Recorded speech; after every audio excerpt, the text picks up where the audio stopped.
Buksan po natin ang ating Bible sa Matthew chapter 4 verse 17. Matthew 4 verse 17. From that time, Jesus began to preach and to say, "Repent, for the kingdom of heaven is at hand." Tagalog po. Magmula noon ay nangaral si Jesus, itinuro niyang magsisi kayo at talikuran ang inyong mga kasalanan, pagkat malapit nang dumating ang kaharian ng langit. Tayo po na langit. Bilang Diyos, salamat Panginoon sa araw na ito. Minsan pa na kami ay hinako mo sa lugar nito para murihin ka at isalamatan. Ang higit sa lahat, makinig na yung mga salita. Yung mga mensahe mo sa umaga ito. Nawa ang mga distraction ko ay amin itong huwag namin patulan ng pansin, pagkos kami mag-focus sa pakikinig na yung mga salita. At kumilos ka sa aming kalagitnaan, Panginoon. Ito po ang aming dalangin sa pangalan po ni Jesus. Amen and amen. Ang title po ng mensahe sa umaga ito, The Voice from Galilee. Ang tinig mula sa Galilea. Isang tao ang sumisigaw sa bayan ng Galilea at siya'y puno ng karunungan at katalinuhan sa kanyang mga sinasabi.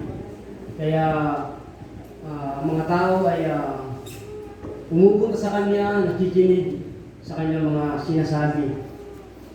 Pero bago yun, tingnan po natin yung context ng verse po na ito.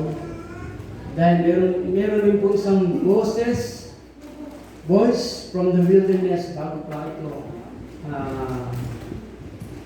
Bago ito yung voice from Galilee, meron voice from wilderness. Ito po yung si John the Baptist. Siya sumisigaw sa ilang. Sabi niya, magsisi na kayo at talikuran ang inyong kasalanan dahil malapit na ang paghahari ng Diyos ng langit.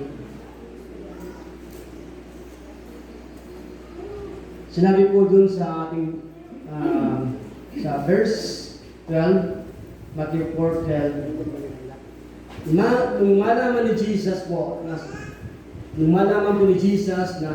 si Juan ay ipinulong, then he began nagsimula na siyang mangaral po. At alam naman natin po ang role po ni John as a forerunner o tagapaghanda ni Jesus. Meron po kasing transition of mission, ang paglilipat ng tungkulin. From John the Baptist mission to Jesus mission with the same message. So isa yung kanilang mensahe ni John at ni Jesus. Dahil nakulong si Juan, ibig sabihin wala nang mangangaral, wala nang tinig na madidinig sila na magsisi na kayo at taligdan ang inyong kasalanan. So si Jesus, alam niya yung kanyang gagawin. Si Juan yung nag-umpisa ng pangangaral ng kapatawaran, ng pagsisisi. Then si Jesus yung nagtutuloy. Dahil nga si Juan po ay nakulong. At makita rin po natin na si Jesus transferred to Galilee. From Nazareth, nagpunta po siya sa Galilee. Kasi po yung Galilee is a place of mixed population of Jew and Gentile. Iba't ibang mga tao, hindi lamang pure Hudyo ang mga nakatira po doon. Ibig sabihin, yung meron po mga Gentile at para sa Panginoon, para kay Jesus, sila ay pantay-pantay. Wala siyang pipiliin na pangaralan or pagsabihan na magsisi na kayo. So lahat sila ay gusto niya na makadinig ng message of repentance, mensahe ng pagsisisi. Pangalawa po, makita natin po yung fulfillment of prophecy. Sinabi po sa Isaiah 9:2, Sign natin ito. Isaiah 9:2.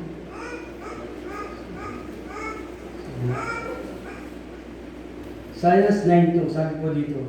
1 and 2. Ngunit napawi na ang dilim sa bayan ng matagal ng namimigati.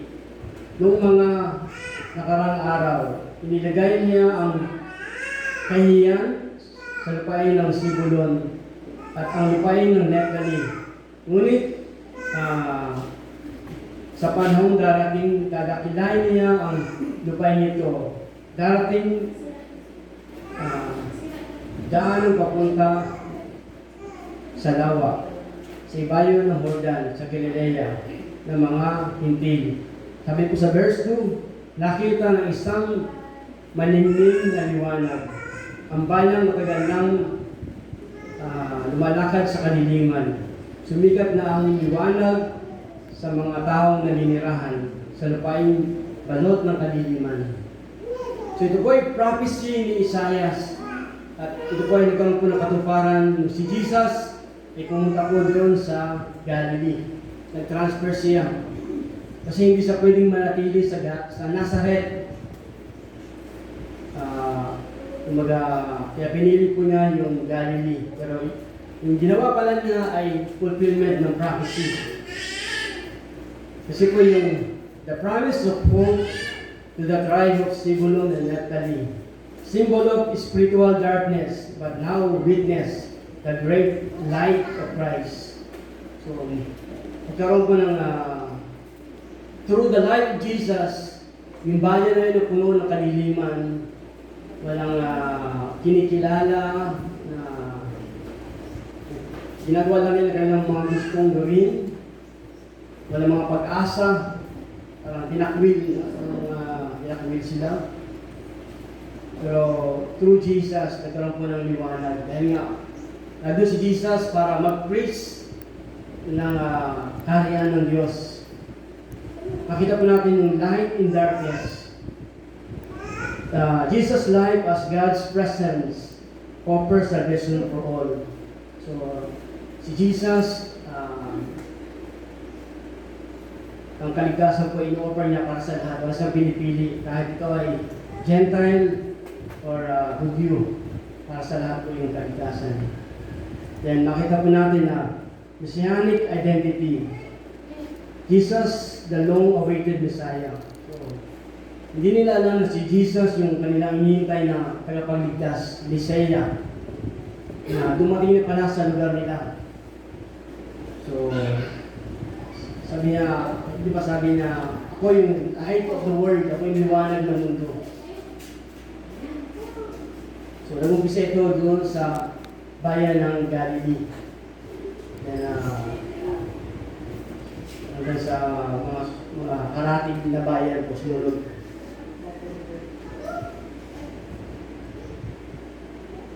Tingnan po natin yung pangatlo, the urgent message of the preacher. The urgent message of the preacher. Ang gusto niyang agad na mensahe na mapakinggan ng mga tao. Ano po yun? The word repent. Magsisi.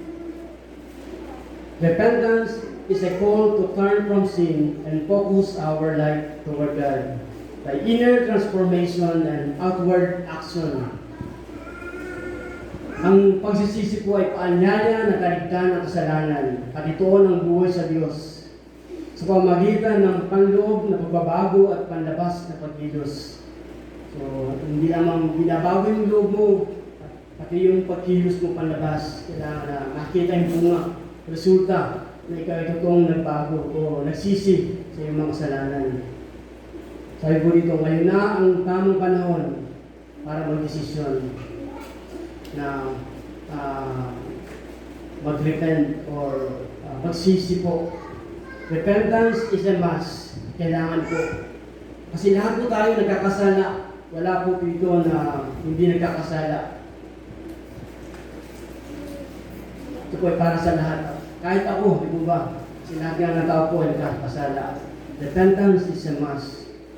The first step to enter heaven Ito yung unang hakbang na gagawin ng tao na dapat gawin niya para siya makapasok sa kaharian ng langit.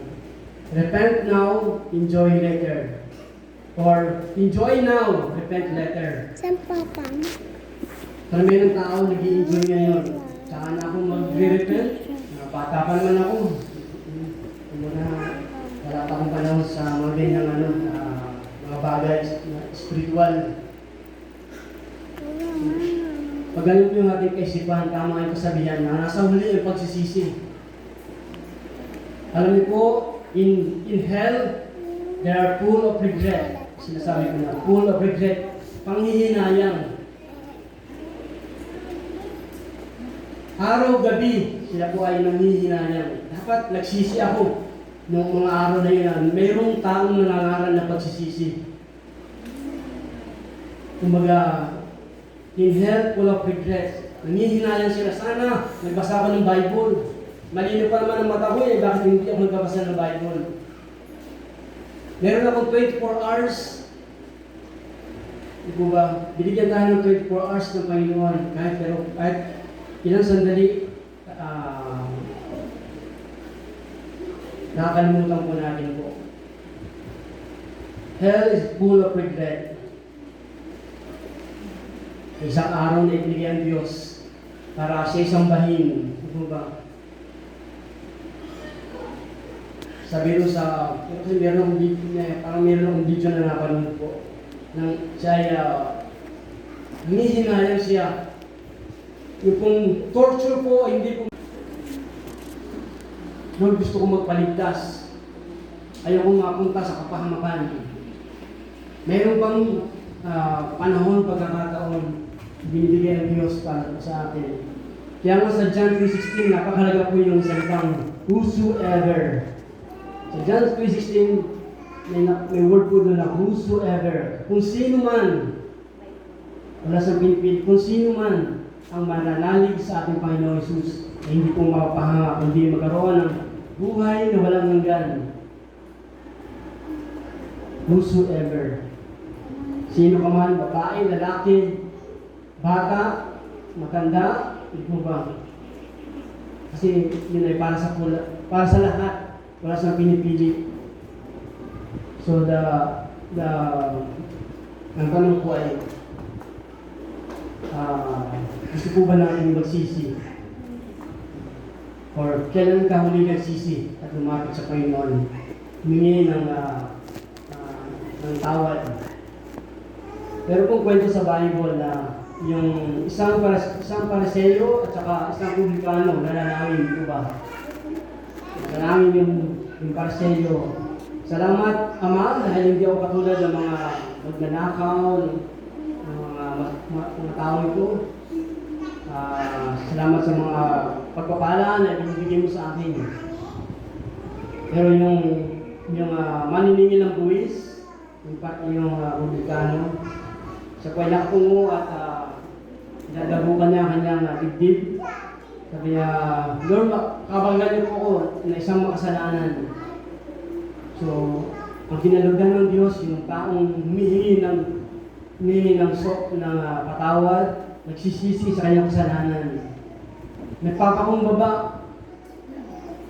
Yun ang doon ang Diyos nalulugin po sa mga tao na lumalapit sa Kanya, humihingi ng tawad at nagpapakumbaba.